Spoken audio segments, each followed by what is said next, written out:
Classic Restos is proudly brought to you by Shannons Insurance, where you can be a member of the Shannons Club. Pace Farm the Enjoyable Egg, Hare and Forbes Machinery House, and Gun Lake Quarries. Welcome back to Wagga Wagga, New South Wales. On last week's show, it featured some of the members from the CHACA Car Club. Well, that was contagious, because now other members have found out now they want to be on the show. And you're about to see them in this week's Classic Restos on the road.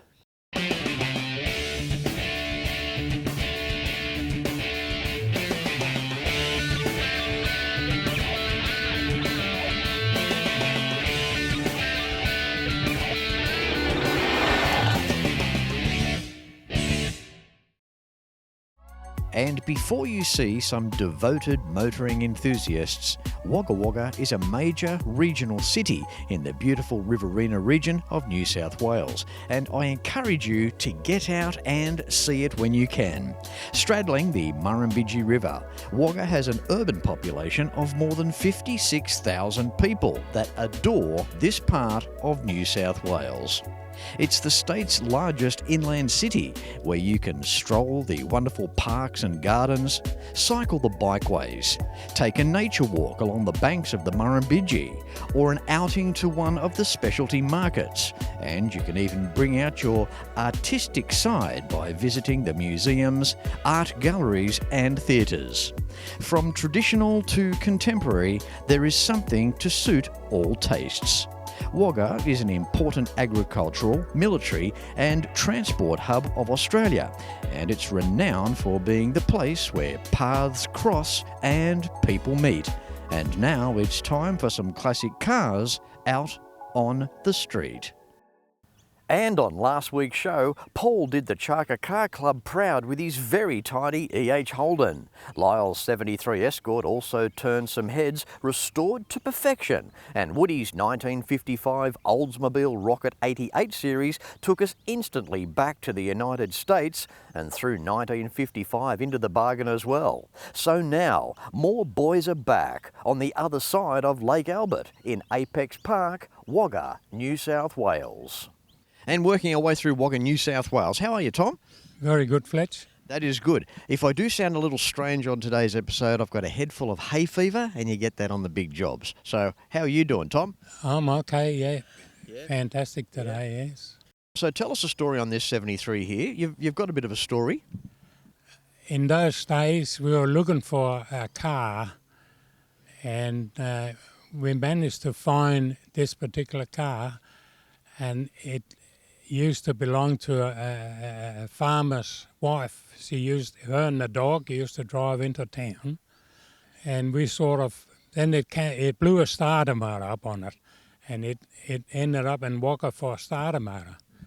And they told my son that this car, is down here, you can have a look at it. So he went down and had a look at it, and he said, we'll buy it off you. So then we got it back home, and we start working on the street back to metal, and did everything on the thing. And Tom, when I look around the interior of this car, I have to say, it was the same as Lyle's car on last week's show, I like the instrument cluster. I like the round instrumentation. I think that's a nice enhancement to the interiors of these cars. Yes, well, that was the thing they put in them, standard, and everybody seems to want those clusters, but they're just hard to get. I could imagine they'd be rare. Yeah, you just can't get them. You go to England and get them, that's about it. Yeah. That's interesting, so learning as we go here. So that cluster, it is an English cluster, it wasn't just for Australia? The cars came from England, I suppose. Yeah. They were assembled in Australia.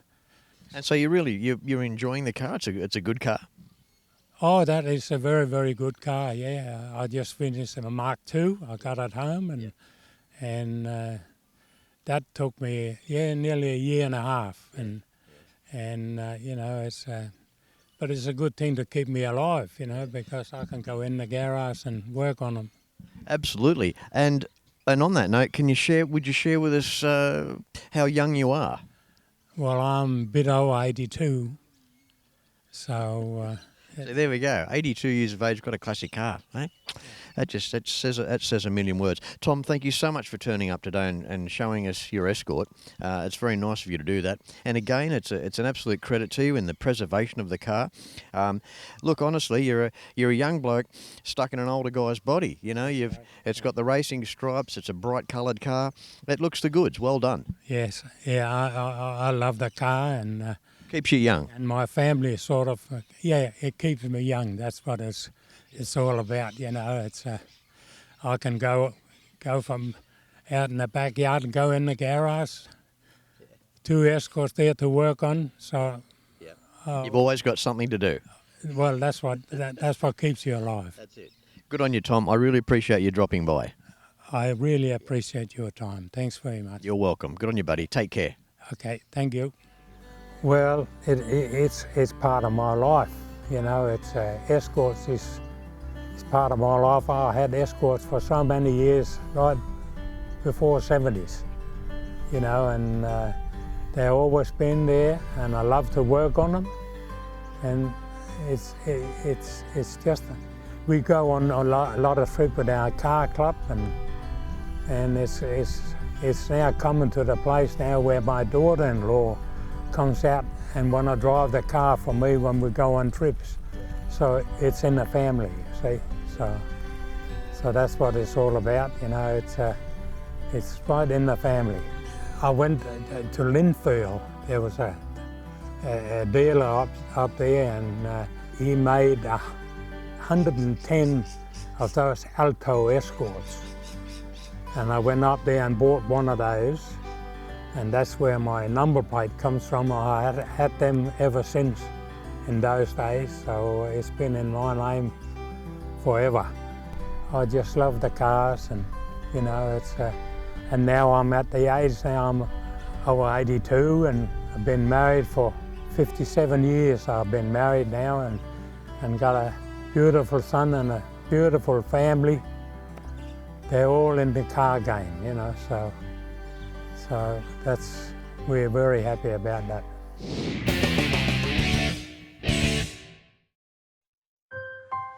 Are you a motoring enthusiast?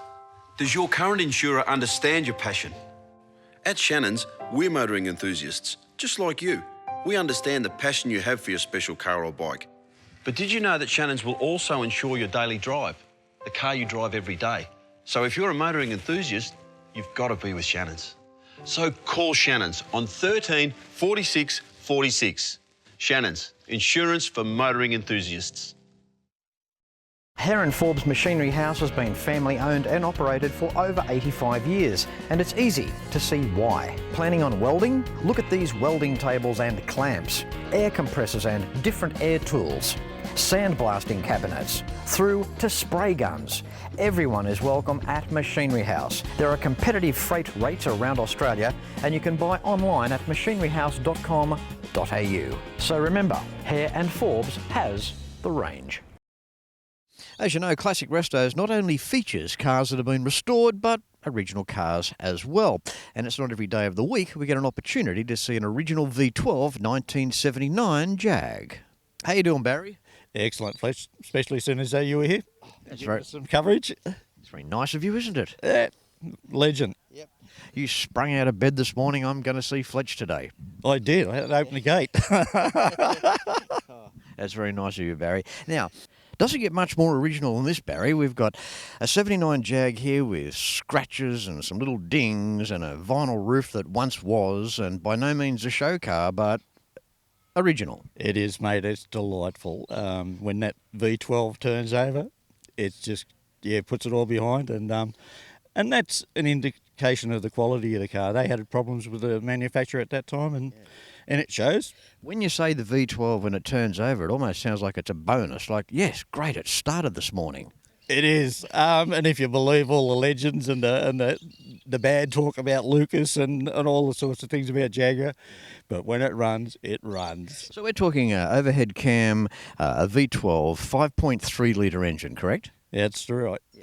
See, 5.3, that's a good size for cubes. It's good for the rev. It's not it's a pretty good all-round displacement. And the way this thing revs too, that's something that you don't understand, yeah. So not a silly question. Okay, we're 1979. We're into the emissions era. It's a heavy car. All right, V12. People would automatically think straight away, wow, V12, if a V8 goes so good, well, wow, what must a V12 do? How does it go? I haven't put it to the full test, but it's a genuine 150 mile an hour car. Right. And at the time, it was a faster production car than Ferrari, Mercedes and BMW. The BMW 635 couldn't face it. So that's an indication. It was built to do that all the day long on the freeways and the motorways in England. Engine is one thing. What about the driveline? So what sort of transmission are we talking about here? We're talking about a GM 400. It was unusually... Like Rolls-Royce, the Turbo 400? Yeah, because the main market for Jaguar became America. And the differences in the later cars, you can see they're leaning towards the left-hand drive and things like that, but there are performance additives and extras to make the GM 400 a little bit better. There's no doubt about it. These transmissions, the torque flights, the Turbo 400s, the FMXs with Ford, the bigger the car that they're put in and the more weight, it's just like changing gears in a loaded truck. It always happens nicer than an empty truck. I think the weight of the car just makes these transmissions shift so nice. Well, that was the whole idea with the luxury car, and one of the big things with the Jaguars, they don't like exhaust systems that make noise. Jaguar had to be quiet, and I believe in things that I've read, the best thing, you could hear the clock click while you were driving. Either that or Smith's made a really noisy clock. Yep, that's it. Okay, through to the rear now, Barry, and independent rear suspension for a big car in 1979. That was a big feature. Yeah, and that is just something to behold, to look at it. Again, you sit there and say, I don't know about overhauling this, but twin shock absorbers both sides. Yeah, but how good's the Jag rear end? I thought the hot rod guys, Jag rear ends, they're always sought after. The thing that's impressed me, and I've got a little MX-5, and I used to think that sat and handled pretty well. This thing leaves it, and it still has the ride comfort. Now the vinyl roof, what happened there? It was unique to the Series 2, and the vinyl, like all vinyl roofs, they sort of tend to wear, and it was pretty sad. And ultimately, I'd like to restore it to the original and put one on. You can you can see where the grain sat of the original vinyl, so it could almost be, a poor man's vinyl roof that you got going on here, Barry. Yeah, it is at the moment. It's maybe very poor. So what are you going to do? You're going to hit it with a coat of clear, or? No, I'll go back to the original vinyl roof. And interior, original as well? It is, and quite comfortable. So the life of the car, do you know who owned it first and where it was? What part of Australia? This car came from Junee. The owner had it in Junee. And so always a country car? Pretty much. It was in Sydney for a time, but its last two lives have been in the country. Yeah. Barry, thanks for turning up here today, and you also came along last week as well. The CHACA Car Club, you guys here in Wagga, good bunch of blokes. Just before you go, just tell us a little bit about the club. Well, I'm only new to the club, and this has been the good part. I've caught up with more members that I didn't know, and they're really good guys, and it's a good club. One of the things that intrigued me about it was their swap meet every year, and the way they raise money for charity, and they're good guys. They're, for a club in this side, minimum 70 at a meeting every week, or every month. Yeah. So yeah, and they're so interesting. Barry, thanks again, mate. Really appreciate it. Always, mate. It's a pleasure to have you here, and beautiful Wagga, hay fever and all. Yeah, thanks. Yeah, I get the full package thrown in, don't I? Yeah, no extra cost. All right, cheers, Barry. Thanks, mate. That's right. It's special to me. It was a challenge to start with, but the attraction of a Jaguar, it's always been there. Having driven Statesman and things like that, this is different. I expected that luxurious feel. That's there. This sits so nicely. You're going through those corners and it's flat and it's smooth. It's special. It's special. No matter what car you've got, if it's sitting in the garage, it's yours. It's your relationship. Your missus mightn't understand it, but I do, and it's the greatest feeling. If it never runs again, whatever it is, it's a Beetle or a roller, they're all the same, they're just magic. And it's been great to share it with all you guys and ladies. Get into your Jags, whatever, and classic Restos. Thank you. It's been a tremendous experience.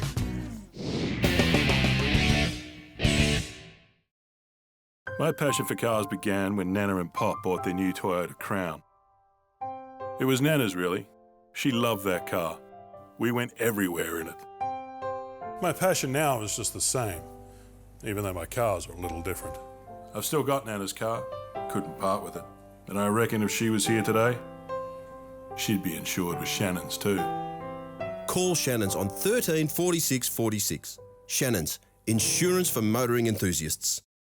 And whilst staying in Wagga, I can highly recommend the Townhouse Hotel. Featuring the Oak Room, Wagga's finest restaurant, where stylish furnishings and expressive culinary creations await you. Then it's upstairs to the rooms, and here is a family spa suite to keep everyone happy and comfortable. The Townhouse Wagga, built to inspire and energise their guests. See more at townhousewagga.com. What a magnificent car. 1970 HT Prem. This particular car was owned by an old lady who drove the wheels off it, right up to a point of her life where she couldn't drive it anymore. And if you own a classic such as this, it just has to be insured with Shannons. Why not pick up the phone and give Shannons a call for a quote and a chat on 134646. And keep in mind that the Shannons Club awaits you. For more information, visit shannons.com.au. And on today's show, it's now time for Dick. How are you, Dick? I'm fine, thank you, Fletch. Are you having fun? Yeah, having so much fun since the pigs ate my little brother. You're jumping out of your skin here today, Dick, and I do appreciate you coming along with this gorgeous car. Now, I do love this, I have to say. 1955 FJ Holden, the business model. Wow, what do we say about this? As soon as you just look over the top of the seat and towards the dashboard, this is just a time capsule. This represents Australian manufacturing at one of the most proudest eras, doesn't it? It does, certainly does, yeah. It's a bit of an icon, the FJ, I find. How did you come across the car, Dick? I was in Wodonga chasing up some parts one day and it was sitting on the side of the road. So when I got home, we rang up and the bloke wanted $3,000 and I said, no, you're too dear. I'll give you $2, and he said, no, you won't. He said, my relation wants to give me $2 and he's not much of a bloke, so you have to do better than that. So I finished up, we got it for $22.50, which was a bargain, I thought. You stole it. You might say that. Okay, so that was 1986. When did you restore the car? In early parts of '87.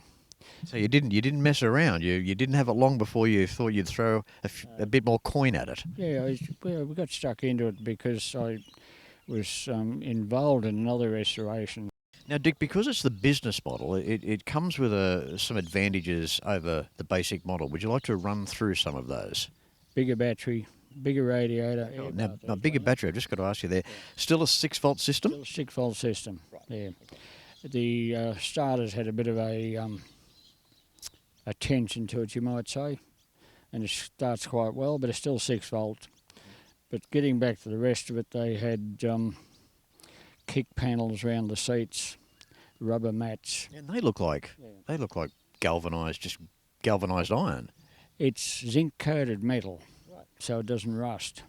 But that was, and of course the bar across the back to hang on to, more commonly known in the trade as the dentist bar for the kids when they whack their teeth on them when you hit the brakes.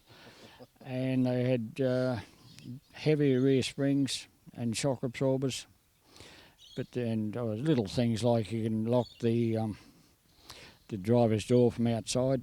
Standard model you can't. And interior light switches on the pillar.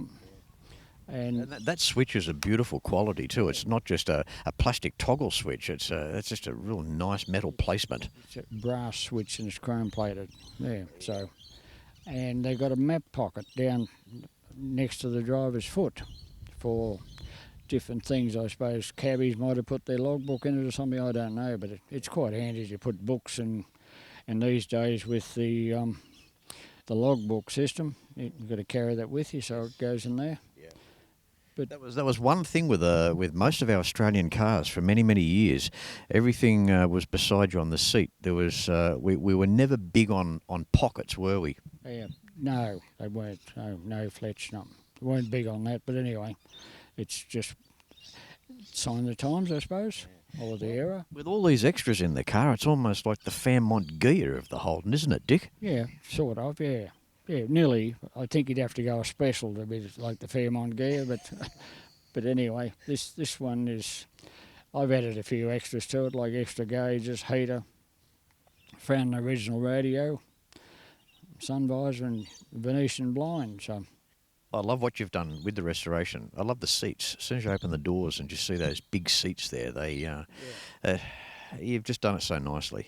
Yeah, it's done very well. Yeah, there was an upholsterer done the seats, but he was a bit slow on the job. He wouldn't take the whole car. He used to take the front seat, then he took the rear seat, then the bottom of the rear seat, and got all that done. Then he took the door panels and done all that. So it was the longest part of the restoration waiting for him. But anyway. I love the dashboard, Dick. You know, you look at that, it's almost pretty well safe to say it's at the end of the Art Deco era. I just love that. There's something about it. It's so plain and basic, very simple, but it's just got so much style to it. Yeah, they've got a bit of style, yeah. They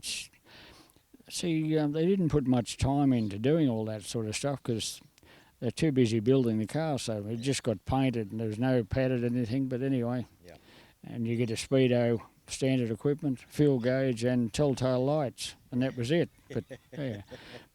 But anyway, it's... Well, one thing about Holden too, for many years, where I give them 100 out of 100, is the amount of effort they went to with their bright work. Whether it's the stainless steel trim down the side, or in these cases, with these cars too, a lot of die cast work, and the features of the grille area and the front of the car, the hood ornament, beautiful touches there. Yeah, it's really neat. Yeah, it's they changed the grille from the old style one because it used to take.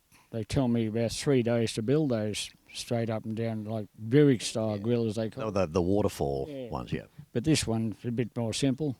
But I like this one. It's got a better style to it, I think. Yeah. Well, Dick, I want to thank you very much for coming along today and bringing your Holden. It's not so much the best or last, but there was a reason why I kept this to the end of the episode. It's a very special car. It's the sort of car that does mean a lot to many tens of thousands of Australians, and I'm proud to be able to feature it on today's show. Thanks very much, Dick. Thank you, Fletch. A pleasure. Anytime, but I still won't sell it to you. Yeah, I know. Even though you want to double me money. Hit a bloody brick wall there, didn't I? Cheers, mate. Thank you very much. Thank you. Well, it's a very simple car to look after and maintain. It's good to drive, and it's very economical. It does roughly 10 litres, 9.5, 10 litres per 100 k's, which is pretty good, but apart from that, it's a bit of an Aussie icon. Back in the old days when they released them, they told me there was a 7-year waiting on the first ones. And even up, I remember my father had a sub-agency for Holdens, Vanguards, and something else I can't recall. And he was an Austin dealer, but you just couldn't get cars. And there was a farmer ordered a 48 series and took 3 years to get it. It's just, nowadays that it's unheard of. They got them stacked up, but they just couldn't keep up demand. Yeah, when I'm out driving it, I feel like that I've got a bit of Australian history all around me. And it's, you know, you get a lot of waves and people seem to acknowledge what machine it is, but anyway, it's just an exhilarating experience, I find. Well, there you have it. That's a wrap. I hope you really enjoyed this week's episode of Classic Restos, filmed once again in Wagga, New South Wales. And it's a big thanks to the CHACA Car Club and their guys for participating in these last 2 episodes. Now on next week's show, I'll be taking you to another country town location not too far from here. So until then, no matter where you're watching Classic Restos from, please ride and drive safe. I'm Fletch, and I thank you very much for watching.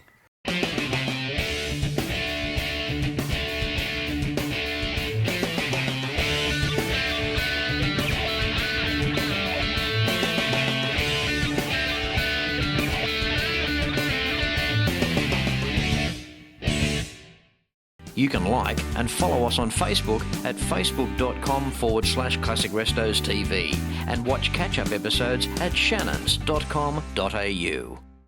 Classic Restos is proudly brought to you by Shannons Insurance, where you can be a member of the Shannons Club. Pace Farm, the enjoyable egg. Hare and Forbes Machinery House. And Gun Lake Quarries.